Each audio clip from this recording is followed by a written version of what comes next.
Welcome to ITS classes. और ITS classes में हम आपको सिक्स से लेकर ट्वेल्थ तक की सभी एजुकेशन देंगे। सभी क्लासेस के देंगे, वो भी बिल्कुल फ्री। आप अगर आर्ट स्ट्रीम से हैं, साइंस स्ट्रीम से हैं, फिर कॉमर्स स्ट्रीम से हैं, तो हमारे आईटीएस क्लासेस को ज्वाइन कर सकते हैं। तो हम बात करते हैं हमारा क्या था। सातवाहन युग स्टार्ट करते हैं। सातवाहन युग में क्या था कि जैसे देखो, सातवाहन युग में दक्कन और मध्य भारत के राजनीतिक इतिहास कैसा था इनका सातवाहनों का। दक्कन और मध्य भारत के मौर्यों के उत्तराधिकार एवं सातवाहन हुए। पुराणों में सातवाहनों को आंध्र कहा गया। सातवाहन अभिलेखों में आंध्र नाम नहीं मिलता है। पुराणों के अनुसार आंध्रों ने लगभग 300 वर्ष तक शासन किया। समय और सातवाहनों का शासन काल माना जाता है। सातवाहनों का सबसे पुराने अभिलेख ईस्वी पूर्व पहली सदी के हैं। उन्हें कम्मों को पराजित कर मध्य भारत में कुछ भाग में अपनी सत्ता को स्थापित किया था। इन सातवाहनों के सबसे जो पहले इम्पोर्टेंट है वो है सिमुक।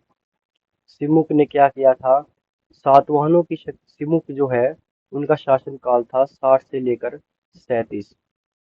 सातवाहनों की शक्ति को स्थापित करने वाला प्रथम शासक सिमुक था। पुराणों के अनुसार सिमुक ने अंतिम रूप से शुंग व कर्ण सत्ता की समाप्त किया, परंतु इस बात में प्रमाण उपलब्ध नहीं है। सिमुक ने मगध पर आक्रमण किया, जहां कर्ण वंश का दुश्मन शासन कर रहा था। नेक्स्ट है कृष्ण, 37 से लेकर 27 ईस्वी पूर्व। सिमुक के बाद उसका भाई कृष्ण कान्हा शासक बना। पुराणों के अनुसार उसने 18 वर्ष 37 से लेकर 27 ईस्वी पूर्व तक शासन किया और नासिक तक सातवाहन संस्कृति का विकास किया। नासिक शिलालेख में इनका नाम मिलता है। इसके शासनकाल में राज्य के किसी उच्चतर पदाधिकारी के नामांकित में एक गुफा का निर्माण किया गया। फिर आता है सातकर्णी प्रथम, 27 से लेकर 17 ईस्वी पूर्व तक। सातवाहनों का अगला शासक सातकर्णो प्रथम था। इसका सुमुख के पुत्र का भतीजा कृष्ण का पुत्र था। उसके नाम का उल्लेख सातवाहन अभिलेख एवं पेरिपल्स ऑफ द एरिथन सी में मिलता है। यह सातकर्णों की उपाधि धारण करने वाला प्रथम शासक था। 10 वर्षों के शासनकाल में दक्षिणापथ दक्षिणापथ का सबसे शक्तिशाली राजा बन गया था। अपनी स्थिति सुधार करने के लिए उसने अंगीय व अमीय वंश की राजकुमारी नायनिका से विवाह कर लिया। उसकी रानी नायनिका ने अभिलेख में सातकर्णी के कार्य का प्रकाश डाला है।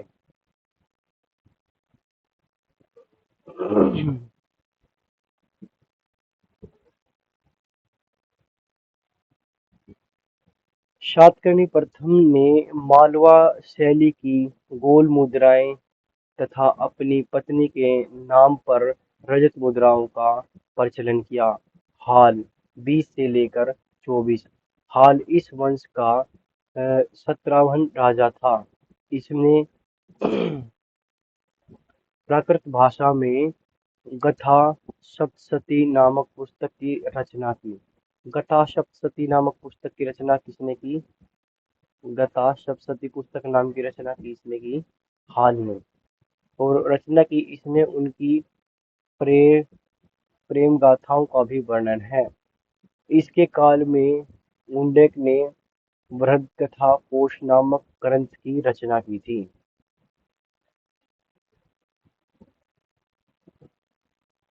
गोमती पुत्र सातकर्णी। फिर क्या है गोमती पुत्र सातकर्णी। यही गोमती पुत्र सातकर्णी, इसमें समय में इतनी इनकी माता जो है वल्सरी का नासिक अभिलेख पर प्राप्त हुआ। नासिक अभिलेख में इसे एकमात्र ब्राह्मण एवं आदित्य ब्राह्मण कहा गया है। गोमतीपुत्र सातकर्णी का साम्राज्य उत्तर में पालवा से लेकर दक्षिण में कर्नाटक था। इनका शासन कहाँ था? उत्तर के पालवा से लेकर दक्षिण के कर्नाटक तक इनका शासन फैला था। गोमती शासनी गोमती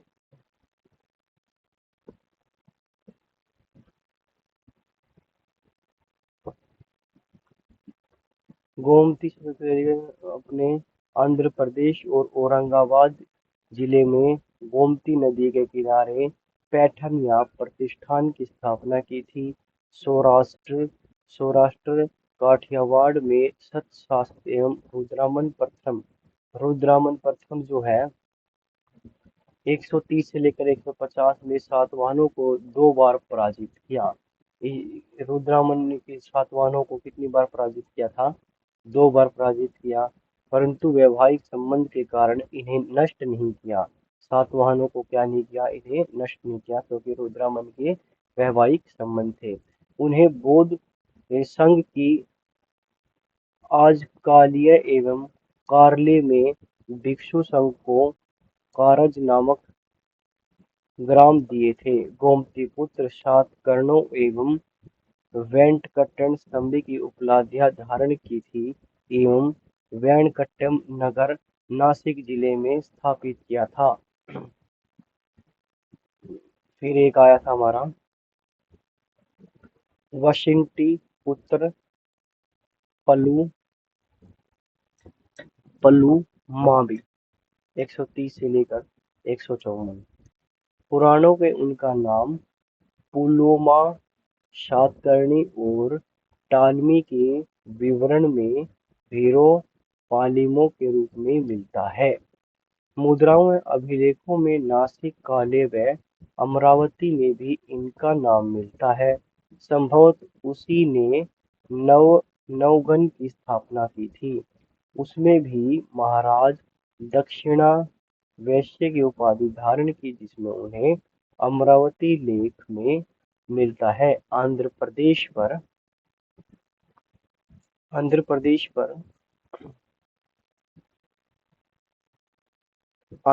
पर विजय प्राप्त करने के बाद इसे प्रथम आंध्र सम्राट कहा गया। आंध्र प्रदेश पर विजय प्राप्त करने के बाद इन्हें एक सेकंड वेट कीजिए एक बार। ओम भाई।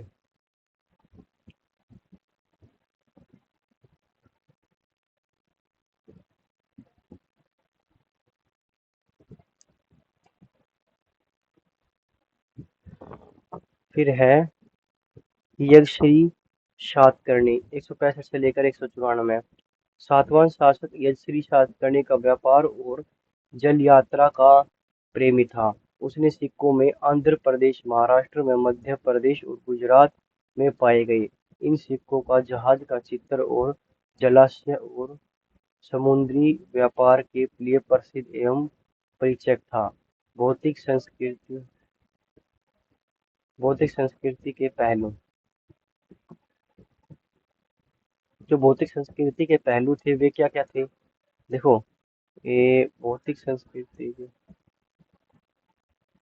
सातवाहनों के सिक्के अधिकांश शीशे के लेड के चले हुए थे। सातवाहनों के सिक्के अधिकतम लेड के थे।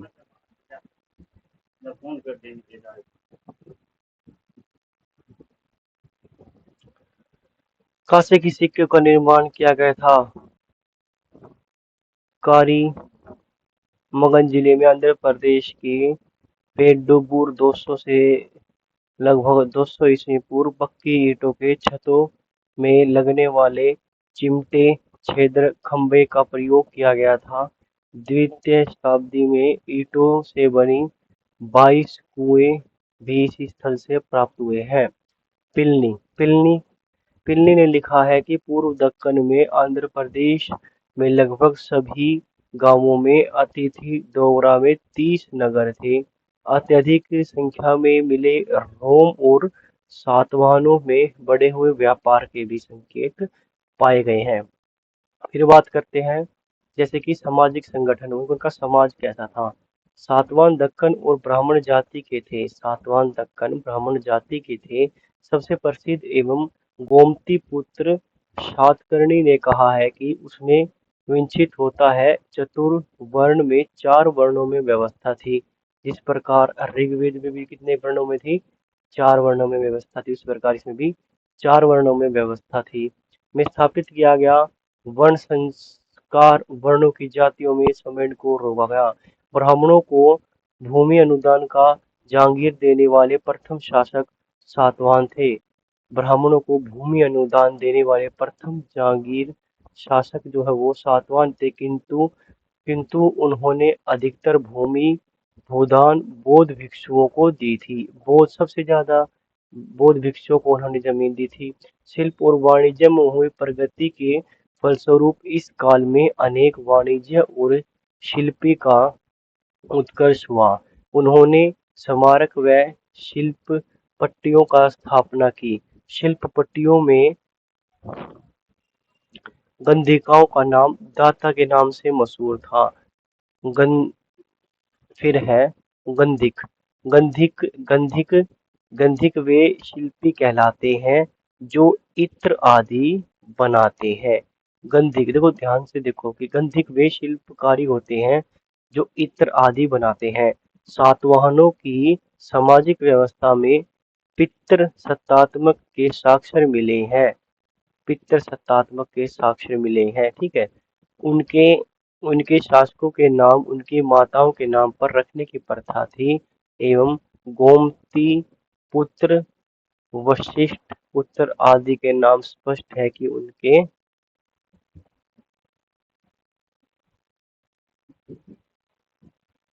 समाज में माता प्रतिष्ठान अधिक थी, किंतु सार्थक सातवाहन राजकुल पितृत्रामक क्यों था, क्योंकि राज सिंहासन का उत्तराधिकारी पुत्र होता है। फिर हम बात करेंगे जैसे प्रशासनिक ढांचा। वहां पर प्रशासनिक ढांचा क्या था। सातवाहनों ने अनेक प्रशासनिक इकाइयां वहीं रखी जो अशोक के काल में पाई गई थी। उनके समय में जिलों को अशोक के काल की तरह आहार कहते थे। उनके अधिकारी मौर्य काल की तरह अमात्य और महामात्य कहलाते थे। सेनापति को प्रशासन का शासनाध्यक्ष या राज्यपाल कहा जाता था। ग्रामीण क्षेत्रों में प्रशासन का कार्य गोली गोलिम को सौंपा जाता था, जिसमें 9 रथ, 9 हाथी, 25 घोड़े व 45 पैदल सैनिक होते थे। ये इनके प्रशासनिक ढांचे के बारे में, ठीक है। उनके अभिलेख, ठीक है। गोतिमिक को ग्रामीण क्षेत्रों में इसलिए रखा जाता था ताकि वह शांति बनाए रख सके। उनके अभिलेखों में कर्नाटक और स्कंदवा राज्यों का अधिक उल्लेख मिलता है। ये सैनिक शिव और बस्तियां होती हैं। सातवाहनों ने ब्राह्मण और बौद्ध भिक्षुओं को कर मुक्त ग्राम प्रदान किए और इन्हीं ने ही क्या किया था, इन्होंने ही सबसे ज्यादा जो है जमीन वो किसको दी थी, बौद्ध भिक्षुओं को दी थी सातवाहनों ने। और सातवाहनों के टाइम में ही क्या चले थे, हमारे शीशे के सिक्के भी इनके टाइम में चले थे। सातवाहन राज्य सामंकों को 3 श्रेणियों में बांटती थी। पहली श्रेणी का सामंक राजा कहलाता था, जिसके सिक्के ढालने का अधिकार होता था। द्वितीय श्रेणी का सामंक होता था, इसे महाभोज कहा जाता था। तृतीय श्रेणी का सामंक सेनापति होता था। 3 श्रेणी के सामंकों में बांटा गया। पहला श्रेणी का सामंक क्या था, राजा। द्वितीय श्रेणी का महाभोज और तृतीय श्रेणी का जो है वो सेनापति होता था। धर्म कैसा था इस काल में देखे तो धर्म की बात करें तो सातवां शासक ब्राह्मण थे। ठीक है, क्या थे? ब्राह्मण थे। और उनके ब्राह्मणवाद के विजय अभियान का नेतृत्व किया। वे कृष्ण एवं वासुदेव आदि देवताओं के उपासक थे। सातवां शासकों ने भिक्षुओं को ग्राम दान दिया और सबसे ज्यादा जो है वो बौद्ध धर्म को बढ़ावा भी दिया, और भूमि दान भी सबसे ज्यादा बौद्धों के दी। इसके समय में इनके राज्य में बौद्ध धर्म में महायान संप्रदाय का प्रभाव पड़ा। आंध्र प्रदेश, नागार्जुनकोंडा, अमरावती नगर सातवाहनों के शासन में विशेषकर अपने अधिकारी एवं इक्काकुओं के शासन के लिए बौद्ध संस्कृति के महत्वपूर्ण केंद्र बन गए। इस टाइम में कैसी थी, भाषा क्या थी? तो सातवाहनों की राजकीय भाषा प्राकृत भाषा थी। अशोक के शिलालेख भी किस भाषा में लिखे गए? प्राकृत भाषा में। तभी इसी भाषा को ब्रह्मी लिपि में लिखे हुए हैं। देखो ये जो इंस्पायर है वो ये भाषा इनकी जो अशोक वाली थी, तो ये अशोक से ही क्या थी, इंस्पायर भी अशोक से ही थी। ठीक है। प्राकृत प्राकृत ग्रंथ गथा हासमाई और गाथा सप्तिहान नामक सातवाहन राजा की रचना बताई जाती है। इसमें 700 श्लोक है जो कि प्राकृतिक भाषा के हैं। आज के लिए इतना ही। अगर आपको ये वीडियो अच्छी लगी तो हमारे चैनल को लाइक कीजिए, और इस वीडियो को लाइक कीजिए, हमारे चैनल को सब्सक्राइब कर लीजिए आगे आने वाली और वीडियो देखने के लिए। Thanks for watching. और हाँ, आईटीएस क्लासेस को सब्सक्राइब करना ना भूलें। आईटीएस क्लासेस को सब्सक्राइब करें। और अगर आप साइंस साइड से हो, साइंस से हो या फिर कॉमर्स से हो या फिर आर्ट साइड से हो, बेस्ट फैकल्टी इसमें मिलेगी और आपको जल्दी से कोर्स कंप्लीट करवाया जाएगा। Best study materials all students are मिलेंगे। Thanks for watching. देख लिया मैंने।